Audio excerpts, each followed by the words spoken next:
लोकसभा निवडणुकीसाठी महायुतीने 45+ मिशन ठेवलंय, पण यावरून अजित पवार गटाचे आमदार नरहरी झिरवाळ यांनी जोरदार टोलेबाजी केली आहे। 45 खासदारांचं टार्गेट का ठेवताय, उरलेले 3 खासदार कोण आहेत असा टोला त्यांनी मारला।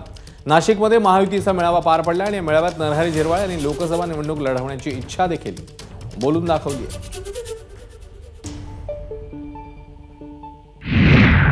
45+ खासदार महाराष्ट्रामधून आम्हाला निवडून पाठवायचे आहेत। 45+। शिंदे साहेब देवेंद्रजी म्हणतात 48 दादा म्हणतात 48 असतील तर 3 कोण कमी करायचे।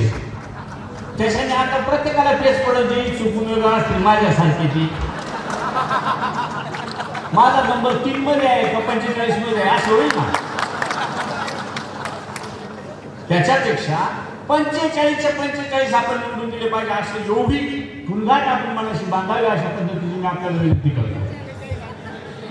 48च्या 48। एबीपी माझा, उघडा डोळे बघा नीट।